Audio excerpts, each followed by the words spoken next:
Alors maintenant qu'on a vu comment gagner vos premiers euros sur Internet dans les 48 heures qui viennent, on va voir comment vous allez pouvoir gagner vos premiers 1000 euros sur Internet dans les 30 jours. Alors, le problème c'est quoi? Le problème c'est que la grande majorité des personnes ne créent pas beaucoup de valeur. D'accord? Et il faut comprendre quelque chose de très important, c'est que votre rémunération, elle est proportionnelle à la valeur que vous créez. Donc la solution pour ça, c'est de passer de producteur à consommateur. Vous allez voir, c'est quelque chose de fondamental. En fait, demandez-vous toujours quelle est la valeur ajoutée que vous apportez. Et je vais vous donner des exemples. Euh, Par exemple, moi j'aime bien l'exemple de la télévision. Les gens qui gagnent de l'argent, c'est les gens qui sont dans la télévision. Donc c'est les producteurs, c'est les gens qui produisent du contenu, d'accord? Ils apportent de la valeur ajoutée. Ça peut être, voilà, je sais pas moi, un documentaire, une série télé, un film, c'est pas très important. L'essentiel, c'est que c'est des gens qui produisent. Et de l'autre côté, on a les consommateurs, on a les gens qui regardent. Et devinez qui est-ce qui gagne de l'argent? Bien évidemment, c'est les gens qui sont dans la télévision, c'est les gens qui produisent la télévision. Alors quand je dis dans la télévision, ça peut être les journalistes, ça peut être les acteurs, mais c'est également les producteurs, c'est les ingénieurs du son, c'est toutes les personnes qui sont impliquées pour faire en sorte que ça arrive. Vous avez une image qui arrive sur un poste de télévision, et en face, vous avez quelqu'un qui regarde la télévision et qui évidemment ne gagne rien du tout. Donc c'est pareil quand vous rentrez dans un supermarché, qui c'est qui gagne de l'argent? C'est le supermarché parce que c'est les producteurs, c'est tous ceux qui font en sorte que vous pouvez rentrer dans ce supermarché et dépenser votre argent. Et évidemment, vous non seulement vous ne gagnez pas d'argent, mais en plus vous allez dépenser de l'argent. Donc ce qui est important, c'est vraiment de comprendre que dans la société, si vous voulez devenir entrepreneur, il faut devenir un créateur de richesse, il faut devenir un créateur de valeur ajoutée, il faut devenir un créateur de solutions. D'accord? Et regardez justement les gens qui réussissent et demandez-vous toujours quelle est la valeur ajoutée qu'ils apportent. Est-ce que c'est de la création de contenu? Vous allez voir qu'il y a des gens qui sont très bons sur YouTube, ils ont beaucoup de gens qui les suivent pour plusieurs raisons, parce que c'est éducatif, parce que c'est rigolo, parce que voilà, pour diverses raisons.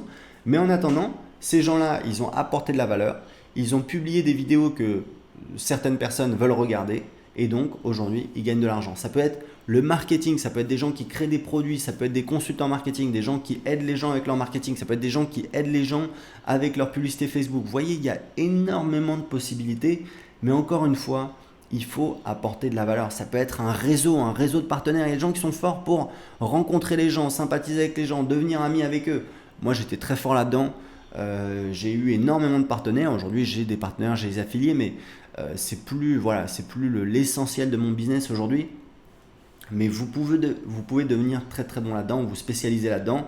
On ne peut pas être bon partout, mais l'idée c'est de déterminer là où on est bon et vraiment de se concentrer là-dessus. C'est vraiment ça le secret. Si vous voulez devenir entrepreneur, vous allez voir que moi aujourd'hui, voilà, j'ai une équipe, j'ai 2 assistants qui m'aident avec le marketing. Je délègue des tâches, le support client, la création de pages, voilà, pas mal de choses. J'ai 3 développeurs à temps plein. Je travaille également avec des freelances, par exemple des gens qui vont monter mes vidéos. Ça ne s'est pas fait en un jour. Il faut monter son équipe, il faut développer son réseau et surtout il faut essayer de se concentrer sur là où on est fort, sur sa valeur ajoutée. Donc pour moi c'est la création de contenu, c'est la création de produits, c'est le marketing, c'est la stratégie. Et c'est ça que vous devez faire. Donc vous devez passer de producteur à consommateur. Donc dans la première partie, on a vu que je vous ai mâché tout le travail. Vous avez juste mon lien affilié, vous avez juste à le partager à votre entourage, à vos contacts, etc. C'est un peu le principe du marketing de réseau. L'idée, c'est que vous allez profiter de votre petit réseau que vous avez autour de vous, votre réseau de connaissances, les gens qui vous suivent sur les réseaux sociaux ou avec qui vous êtes amis, pour partager ce lien affilié pour envoyer des personnes et vous allez toucher des commissions. Donc ça c'est super, on peut commencer à gagner des euros très rapidement, mais voilà, évidemment c'est limité. Donc l'idée maintenant ça va être de passer la seconde pour arriver à vos premiers 1000 euros sur internet. Et comment? Ça va être en commençant à apporter plus de valeur. Donc vous allez publier du contenu original sur les réseaux sociaux. Jusqu'à présent, vous avez copié-collé du contenu que je vous ai donné. Vous l'avez un petit peu personnalisé, mais c'était du contenu qui était déjà existant. Là, pour passer à la deuxième étape, vous allez passer de producteur à consommateur. Vous allez commencer à créer du contenu original. Donc, quel type de contenu?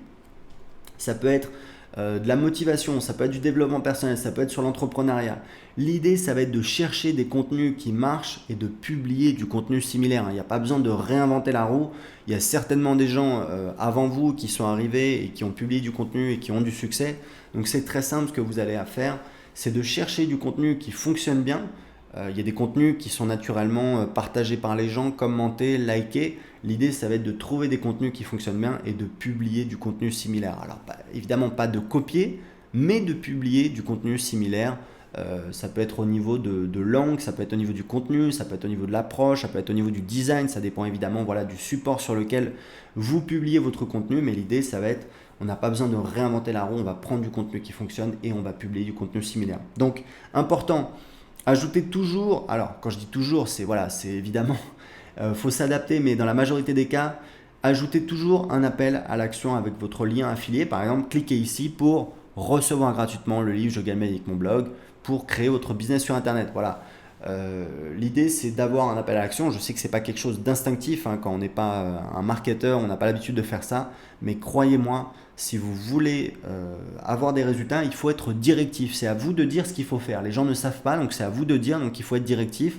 Vous dites cliquez ici pour bénéfice, pour recevoir un rapport gratuit, pour télécharger un livre blanc. Voilà, ça dépend évidemment de ce que vous allez proposer en face, mais il faut toujours le positionner comme un bénéfice. Et très important, même si vous, entre guillemets, vous vendez, même si vous proposez un livre électronique, un rapport gratuit, un livre blanc, une vidéo, vraiment essayez de tourner ça en termes de bénéfices et pas en termes de support. C'est-à-dire qu'en fait, les gens, ça ne les intéresse pas de voir une vidéo de plus, ça ne les intéresse pas de télécharger un livre. Ce qui les intéresse, c'est d'avoir un bénéfice. Donc, vraiment très important, toujours mettre l'accent, mettre la priorité sur les bénéfices. Qu'est-ce que ça va changer positivement dans la vie des gens? Les réseaux sociaux possibles, je ne vais pas tous les lister parce qu'il y en a évidemment énormément. Facebook, YouTube, Instagram. Il faut savoir que sur YouTube, vous pouvez vous filmer avec votre téléphone, hein, avec une GoPro aujourd'hui. Vraiment, il n'y a aucune excuse. Tout le monde peut se filmer. Et vraiment, je vais vous dire un truc. Moi, j'ai publié plus de 1000 vidéos sur YouTube. C'est pas naturel pour quasiment tout le monde, hein. C'est vraiment une exception que ce soit naturel de se filmer. Donc voilà, il n'y a pas de souci. Si c'est difficile au début, c'est normal. Mais encore une fois, vous êtes en train de passer de consommateur à producteur. Vous êtes en train de devenir un entrepreneur. Donc évidemment, vous sortez de votre zone de confort. Il y a des choses qui sont un petit peu difficiles, un petit peu gênantes. On est tous passés par là, c'est normal et il faut passer à l'action. Et peut-être que YouTube, c'est pas votre truc, c'est pas votre tasse de thé. Ce que je vous conseille, et c'est un conseil extrêmement important, écoutez bien, c'est de trouver le médium. Quand je dis le médium, c'est le réseau social. Est-ce que vous préférez la vidéo? Dans ce cas-là, c'est plutôt YouTube ou alors éventuellement Facebook. Est-ce que vous préférez plutôt les images? Ça va être plutôt Pinterest, Instagram. Mais il faut trouver le médium qui vous convient le mieux et surtout n'essayez pas d'être partout. Personne n'arrive à être partout, ou alors si Air France, d'accord, qui dépense énormément d'argent, qui ont une armée de community management, etc. Non, vous êtes un petit entrepreneur, vous avez des ressources limitées, il faut être focus, il faut être concentré, il faut être productif, et ce qui est productif, c'est de maîtriser un médium et de devenir très bon dans ce médium. Et une fois que vous avez maîtrisé ce médium, et ça va vous prendre peut-être 1 an, 2 ans, 3 ans, une fois seulement que vous avez vraiment maîtrisé un médium, de vraiment passer à un deuxième. Donc je vous conseille d'essayer. Vous pouvez essayer Instagram, YouTube, Facebook, Snapchat, Twitter, Pinterest. C'est pas ce qui manque, les réseaux sociaux. Mais l'idée, c'est vraiment de trouver celui pour lequel il y a un bon test, c'est celui pour lequel vous allez passer du temps, sur lequel vous passez du temps de manière naturelle. Voilà, pour celui pour lequel vous avez un attrait, vous êtes vous-même curieux, vous êtes consommateur de contenu, puisque évidemment, si vous-même vous avez fait l'expérience d'être sur ce réseau social et de chercher des contenus, mais ça peut être également un blog, hein, un blog c'est pas un réseau social, mais c'est également un autre médium. Si vous êtes consommateur de ce type de contenu, vous allez intuitivement mieux savoir ce qui plaît aux gens, puisque il y a des contenus qui vous plaisent, d'accord? Donc ça veut dire que vous avez une affinité, que naturellement vous allez passer du temps, vous allez plus avoir tendance à vous connecter avec des gens, vous allez développer votre réseau, etc., etc., etc. Mais un excellent conseil, essayez de trouver le médium qui vous convient et de ne pas être partout. Donc c'est parti, maintenant que vous savez ce que vous avez à faire, l'idée ça va être de commencer à tester plusieurs réseaux sociaux, plusieurs médiums et rapidement de trouver celui qui vous convient. Et souvenez-vous ce que je vous disais au départ sur comment trouver votre thématique. Au bout d'un moment, il faut prendre une décision et il faut passer à l'action. Un entrepreneur, c'est quelqu'un qui passe à l'action. C'est pas quelqu'un qui fait des choses parfaites, c'est pas quelqu'un, non. C'est quelqu'un qui fait beaucoup d'erreurs. Plus il fait d'erreurs, plus il apprend, plus il avance vite et plus il trouve ce qui marche et plus il a des résultats. Croyez-moi, des erreurs, j'en ai fait énormément et je travaille dur pour continuer à en faire. Voilà. Passez à l'action, testez plusieurs choses et vraiment essayez de développer votre audience, développer un petit peu et on va voir dans la prochaine partie comment vous allez pouvoir scaler ce business. C'est parti, rendez-vous tout de suite dans la troisième partie.